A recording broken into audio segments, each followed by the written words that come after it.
Buenas noches. Bueno, primero gracias a la Fundación Espacio por la invitación y gracias por la asistencia.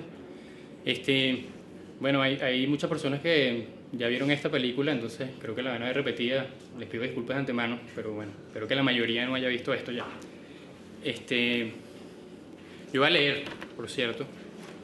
una intervención que espero que sea bastante corta.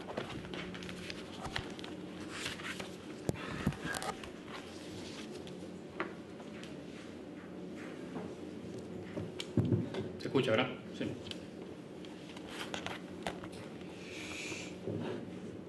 Mejor esto como por acá. Ok.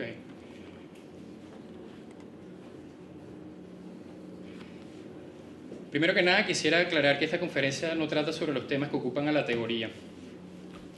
Muy por el contrario, mi intención es presentarles una serie de trabajos que se desarrollan fundamentalmente desde la práctica. Una práctica interdisciplinar que quizás se encuentre más próxima a las artes visuales que al diseño de ciudades y edificaciones. Sin embargo, me interesa destacar que este quehacer no hubiese podido ser desarrollado sin la constante revisión y cuestionamiento de algunos de los materiales, tanto formales como conceptuales, con los que opera la arquitectura. Afirmación de la que me valdré ahora para tratar de formular esta revisión sobre mi propia práctica y que espero cubra el componente teórico que promete el título. En segundo lugar, quisiera advertir también que en esta conferencia apenas voy a introducir algunos proyectos de arquitectura, mucho menos estaré hablando en profundidad de ellos. A pesar de que el sentido de estas conferencias ha sido el que compartamos nuestro proyecto reciente, no es precisamente esta una actividad en la que yo haya tenido la oportunidad de desarrollar un trabajo demasiado significativo en los últimos años, más allá de mis actividades como docente e investigador en la Facultad de Arquitectura y Urbanismo de la Universidad Central,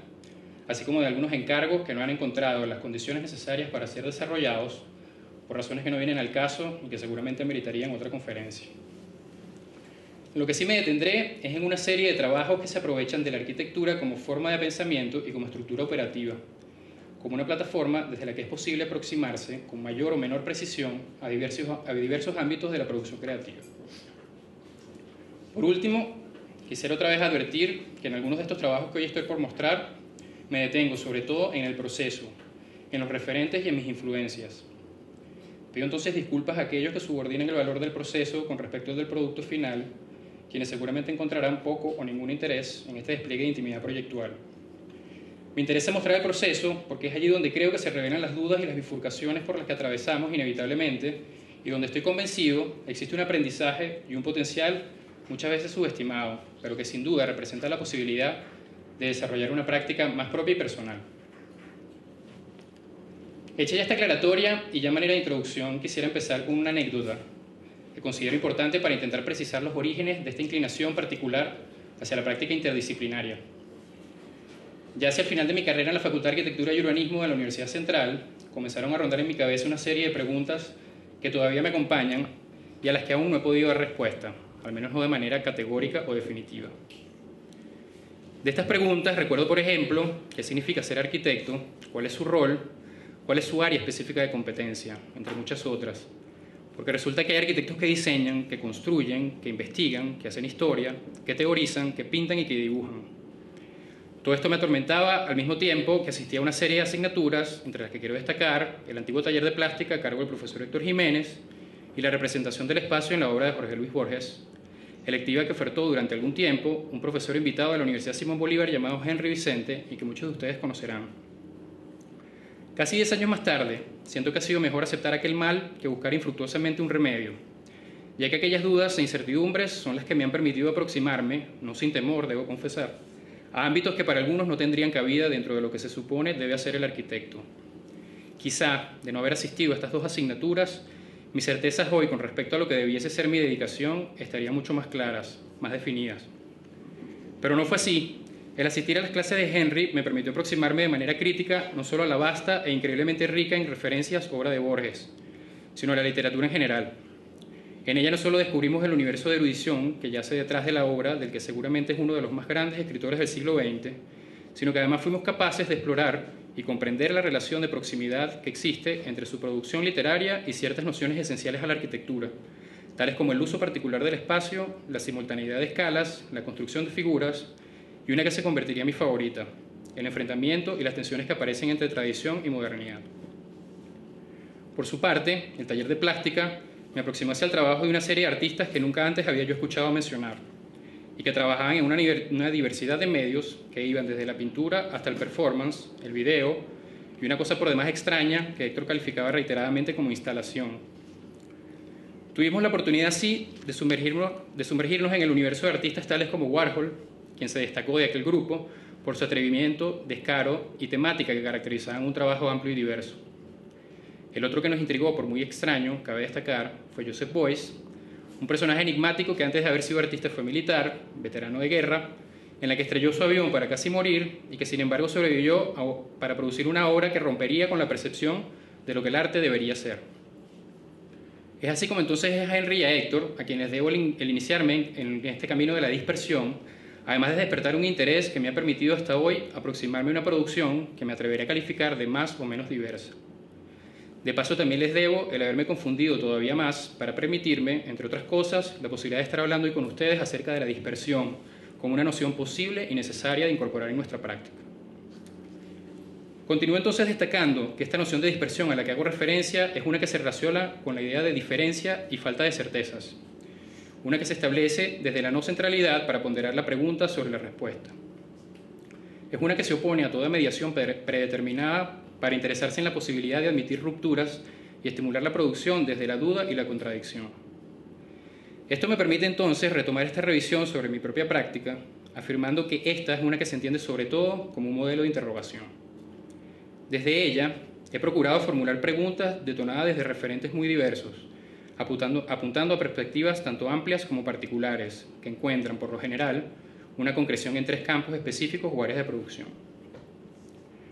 En primer lugar, la arquitectura, que es el área en la que quizás he encontrado un compromiso mayor con la docencia y la investigación, y en la que se destacan trabajos tales como Arquitecturas del Miedo, Crimen y Violencia como Transgresores del Paisaje Urbano de Caracas,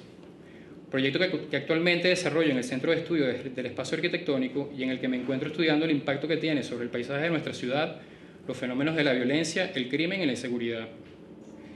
En segundo lugar, las artes visuales, ámbito en el que mis inquietudes y mis mecanismos de exploración más personales encuentran una amplitud mucho mayor. Y finalmente, el diseño para la web, espacio en el que estoy más en contacto con un circuito que podría calificar más bien de comercial, pero que me compromete con la búsqueda de soluciones en un ámbito que es cada vez más necesario de incorporar a la arquitectura, el diseño de la información. Por supuesto que cada una de estas manifestaciones posee matices y peculiaridades que me permitirían profundizar en sus especificidades. Sin embargo, para esta conferencia he decidido concentrarme en mi producción en las artes visuales, apostando que a través de esta estrategia lograré el objetivo de arrojar algunas luces sobre lo que hago. Es así como intentaré precisar algunas de las herramientas con las que se desarrolla esta práctica interdisciplinar, entre las que destacaré los conceptos de cruce, escisión, restricción y repetición, que aparecen reiteradamente en mis exploraciones. Voy a tomar un poquito de agua.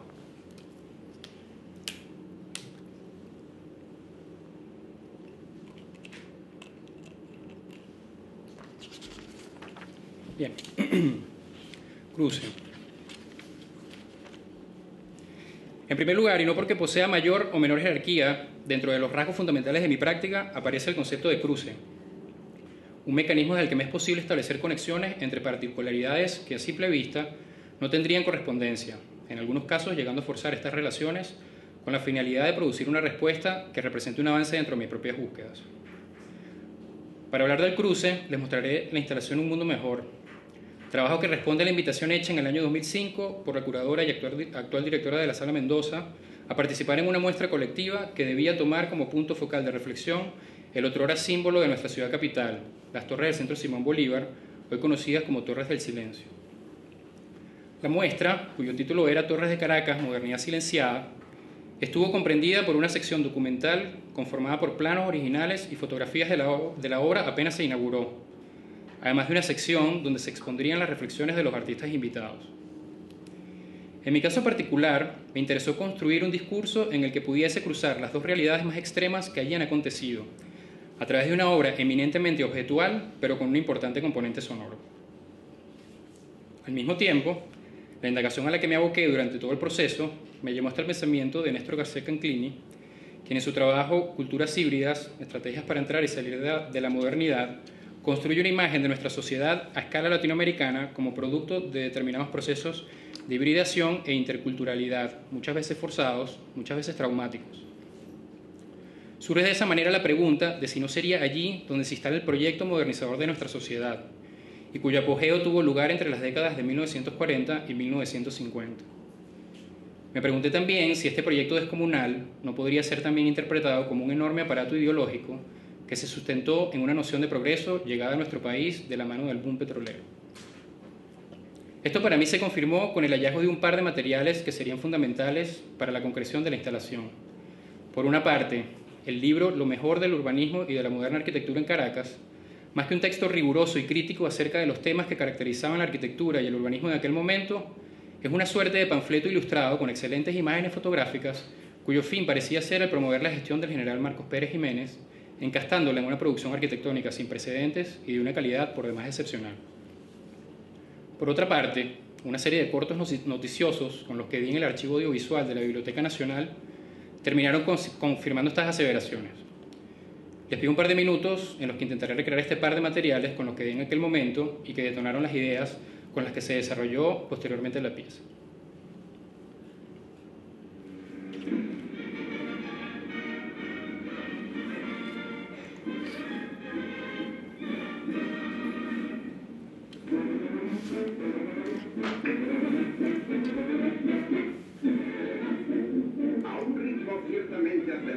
Venezuela sigue llevando a cabo un plan gigantesco de obras públicas, rara vez igualado y nunca superado en nuestros tiempos. La inauguración de estas valiosas contribuciones al progreso material de Venezuela y al bienestar de sus ciudadanos por el presidente don Marcos Pérez Jiménez señala un hito importante en el progreso de la República Suramericana.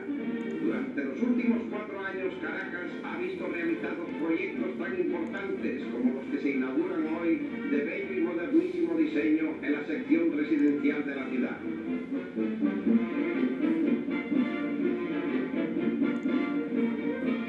El presidente inaugura un nuevo grupo escolar, siendo aclamado por los 1.200 jóvenes estudiantes que asistirán a ella y por los miembros de la facultad.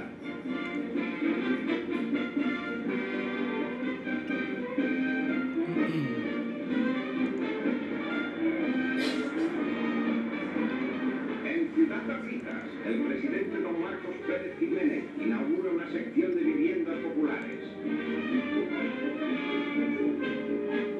Una vista del nuevo y modernísimo edificio del Ministerio de Gobernación, también parte de este gigantesco proyecto de construcción en el que Venezuela invierte más de 180 millones de dólares anualmente. Una de las obras más espectaculares es el Centro Bolívar, cuya plaza puede compararse a la famosa plaza neoyorquina del Rockefeller Center. Venezuela se moderniza a pasos agigantados.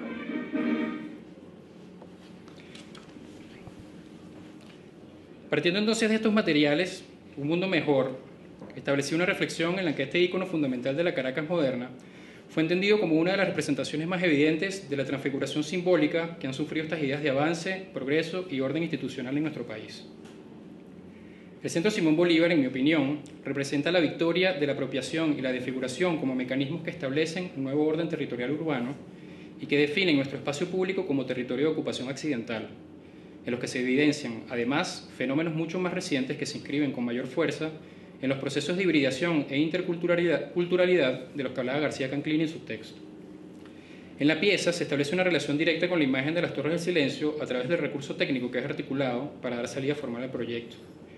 Los dos altoparlantes, o cornetas de época, descansan una sobre otra acomodadas en una carretilla, principal herramienta de los trabajadores de la economía informal,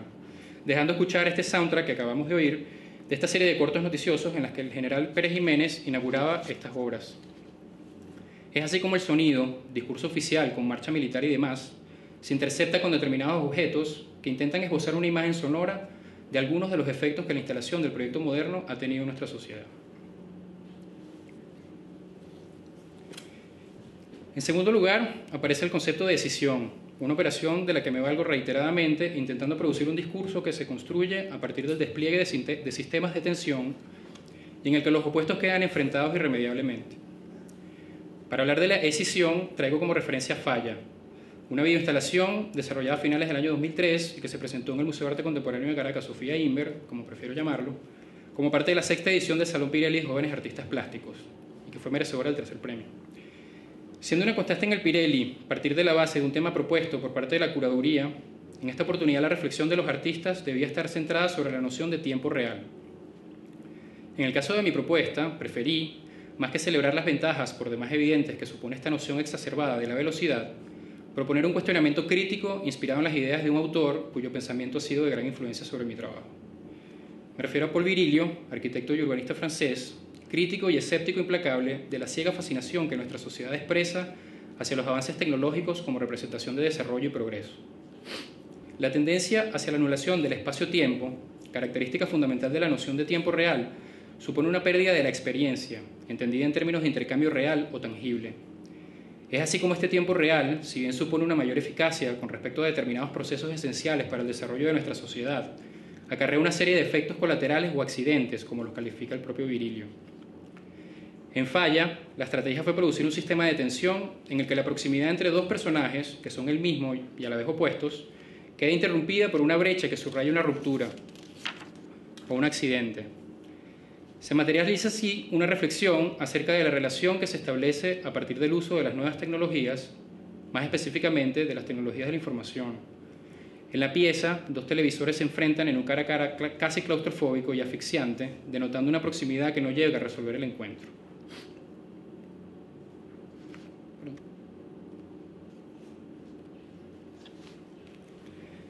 De modo similar, la instalación de audio Uberik, producida en el año 2006 como parte de la 9ª edición del Salón CanTV de Jóvenes Confía, se valía de esta estrategia ensayada previamente en Falla en la producción de sistemas de tensión. Solo que esta vez la obra multiplicaría no solo a los opuestos, sino al discurso, otra vez sonoro, que se dejaba escuchar en el interior de estos elementos. El trabajo buscó de nuevo un mayor fundamento en la obra de un personaje que también ha influenciado mi trabajo, y cuya idea específica que permite explicar la estructura de nuestra personalidad supuso un referente importante en la definición final de la obra. Sin profundizar demasiado en su explicación, ya que ni soy ni pretendo ser un especialista en estos temas, recurrí al mapa mental esbozado por Freud en el que establece una estructura posible de nuestra personalidad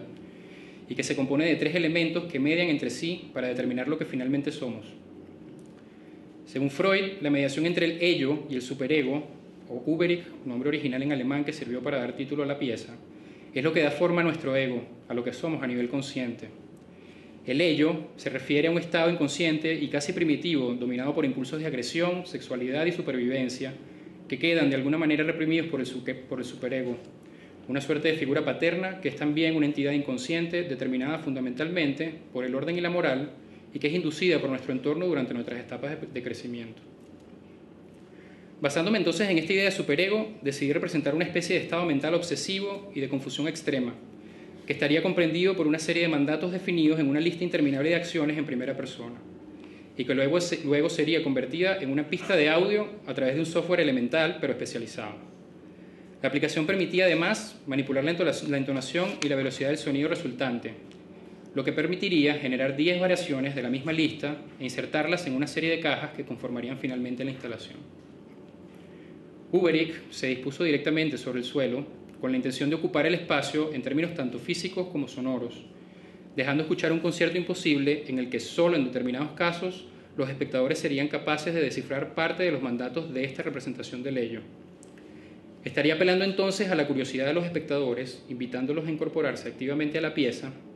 al acercarlos con la intención deliberada de establecer una relación más dinámica y menos contemplativa entre ellos y la obra. Abandono, acabo, acallo, atento, abierto, acuso, alevo, adhiero, admiro, aludo, arribo, arriendo, adelanto, adorno, alucinio, alabre, alevo, aleo, acabo, ateo, amargado,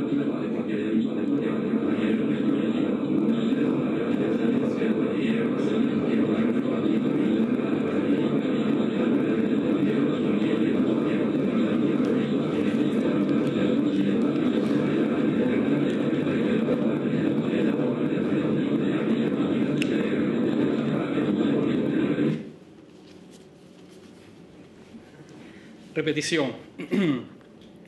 En tercer lugar, la repetición aparece como un recurso a través del cual me aprovecho de ciertos rasgos obsesivos de mi carácter para otorgarle un determinado orden a los conceptos y materiales con los que opero. además de permitirme aplicar distintas intervenciones sobre los recursos que se repiten para así formular una imagen un tanto más compleja de los temas que me preocupan. Producir una representación de nuestra realidad urbana a medio camino entre la abstracción y la figuración encuentran asidero en un ensayo que también se apropia de nuestra tradición de arte cinético y que queda manifiesta en la serie de videos Super Máquina, desarrollada desde mediados del año pasado y que actualmente me ocupa. Esta serie es parte de una indagación sobre la posible construcción de una imagen de ciudad entendida como paisaje fragmentado, deformado, secuencial y desplazado en lugar y tiempo. Traigo este personaje para sustentar este tercer tema porque en él he encontrado un referente con el que me es posible explicar los mecanismos que yacen detrás de estas propuestas desarrolladas en video. Dentro de mi muy limitado conocimiento musical, encuentro en el periodo barroco, y sobre todo en Bach, una serie de formas musicales cuyo fundamento está en la repetición de un mismo tema, tales como las variaciones, la fuga y el canon. Este último, el canon, se produce explotando al máximo el recurso de la repetición, donde una melodía se va superponiendo en diferentes voces para solaparse de manera secuencial, continua y escalonada, conformando una obra en la que, a pesar de poder reconocerse el tema base en sus diversas voces, se produce una totalidad musical que es muchísimo más compleja. En el caso de Super Máquina, Carretilla Fast Forward, título del primer video de esta serie y que formó parte de la exposición Ambulantes, los nuevos espacios de la informalidad, el tema quedó representado por una toma única del girar incesante de una rueda de una carretilla. Un plano continuo que luego sería sometido a un proceso digital de deformación, multiplicación y de fase temporal con el que se obtiene un panorama extendido y dinámico, una totalidad que viene a construir una suerte de paisaje en movimiento. Esto me sirve como modelo para ilustrar de manera crítica las contradicciones que caracterizan a la Caracas contemporánea: dinámica, caótica, mixta y sobre todo contradictoria. Entonces, conmigo.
En último lugar, la restricción viene a aparecer como término que es entendido como oportunidad, en el sentido en que representa un mecanismo que me permite explorar una producción singular sobre temas ya revisados desde la apertura. Esta restricción viene a jugar un papel muy importante y por demás ineludible en la práctica de cualquier artista o arquitecto emergente, mucho más en las condiciones actuales en las que se encuentra el panorama político, social, cultural y económico de nuestro país. Sin embargo, la restricción tiene a su vez el potencial de ser entendida como oportunidad, y es esto lo que precisamente me interesa destacar y que ejemplifico con este trabajo sin título del año 2004 y que desarrollé en colaboración con el profesor Ricardo Sanz y el arquitecto Mateo Pinto. Siendo también adoptada por diversos artistas y creadores, tales como Georges Perec y Raymond Queneau, la restricción es una estrategia que permite trascender resultados obtenidos a través de prácticas más convencionales. La restricción autoimpuesta por Perec y por el círculo de escritores con los que conformó en los años 70 el grupo Oulipo, siglas que en francés traducían Taller de Literatura Potencial, representó una prolífica oportunidad de creación literaria con obras notables como el ensayo de Perec, Especies de espacio y otras piezas, o ejercicios de estilo, obra de Queneau, en la que la obligación de producir 100 variaciones de un hecho casual funcionaría como restricción argumental de un libro entero. Una de las obras más interesantes de Perec es la novela La desaparición, escrita en el año de 1909 y cuyo texto es convertido por el autor en un lipograma, una figura literaria construida al prescindir voluntariamente de alguna letra del abecedario. Produce así Perec una novela de poco más de 300 páginas en la que deliberadamente se suprime la letra E, que en francés, lengua en la que fue escrito originalmente el texto, supone el uso de solo 1/8 del léxico. La producción de Sin título suponía intervenir un espacio particular del renaciente Museo del Estado Miranda en Los Teques. La muestra, titulada Mutaciones en el espacio, se proponía reinaugurar los espacios de este museo con una muestra en la que se asignaba un espacio en particular a cada artista para su posterior intervención, teniendo en cuenta el estado en obras en que se encontraba el edificio para ese entonces. El uso del tubo de cartón no es gratuito, ya que las limitaciones presupuestarias que teníamos en aquel entonces nos impusieron la idea de trabajar con este material, cuyo costo era sumamente bajo, y con el que ya contábamos gracias al afán coleccionista de Mateo, actividad que lo mantuvo ocupado acumulando tubos de cartón durante un buen tiempo. Luego vendría la idea de seccionarlo en diferentes partes y con distintas medidas, con la intención de reconfigurar un lugar de paso, característica primordial del espacio que nos fue asignado, y para lo que pensamos, como arquitectos que somos, en producir una superficie topográfica y a la vez casi doméstica, construida a partir de la manipulación de un material de desecho.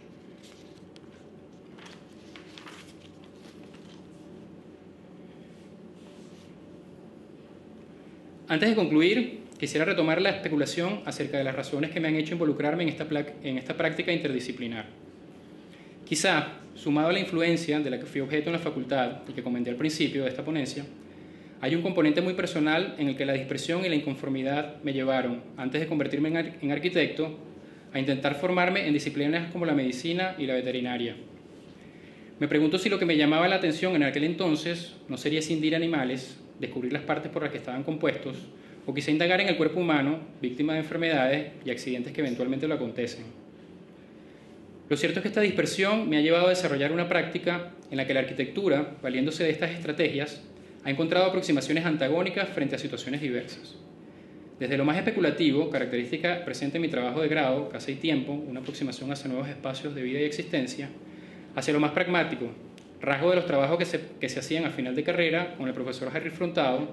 tal como el preescolar de Cabanallén, proyecto desarrollado en colaboración con los arquitectos Mateo Pinto, Andrea Posani, Ricardo Rodríguez y Roberto Sosa, y en los que la finalidad era construir lo que se proyectaba. Quisiera reiterar entonces que la práctica interdisciplinar a la que aquí he hecho referencia supone una aproximación receptiva, abierta y sobre todo desprejuiciada a la producción de respuestas a determinadas interrogantes, sumando aptitudes y herramientas provenientes de diversos ámbitos del saber. Es así como me atrevería a afirmar que el arquitecto debe intercambiar, observar y sobre todo absorber una serie de referentes que luego, con seguridad y en un grado más o menos consciente, encontrarán lugar tanto en el proyecto de arquitectura como en las prácticas y proyectos paralelos en que intervenga. Para concluir, acompaño a Robert Venturi en su lúcido y muy actual pensamiento, haciéndome partidario de una práctica creativa que se sustente en la incertidumbre y la curiosidad,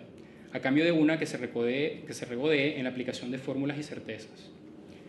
Prefiero la incomodidad de la pregunta a la respuesta cerrada y soberbia, A cambio de una práctica heroica que industrializa respuestas a través de formas estáticas, prefiero una que arriesgue desde la reflexión sobre sus modos de hacer. Estoy convencido que es justamente allí donde la interdisciplinariedad encuentra un espacio en el que su aporte es posible.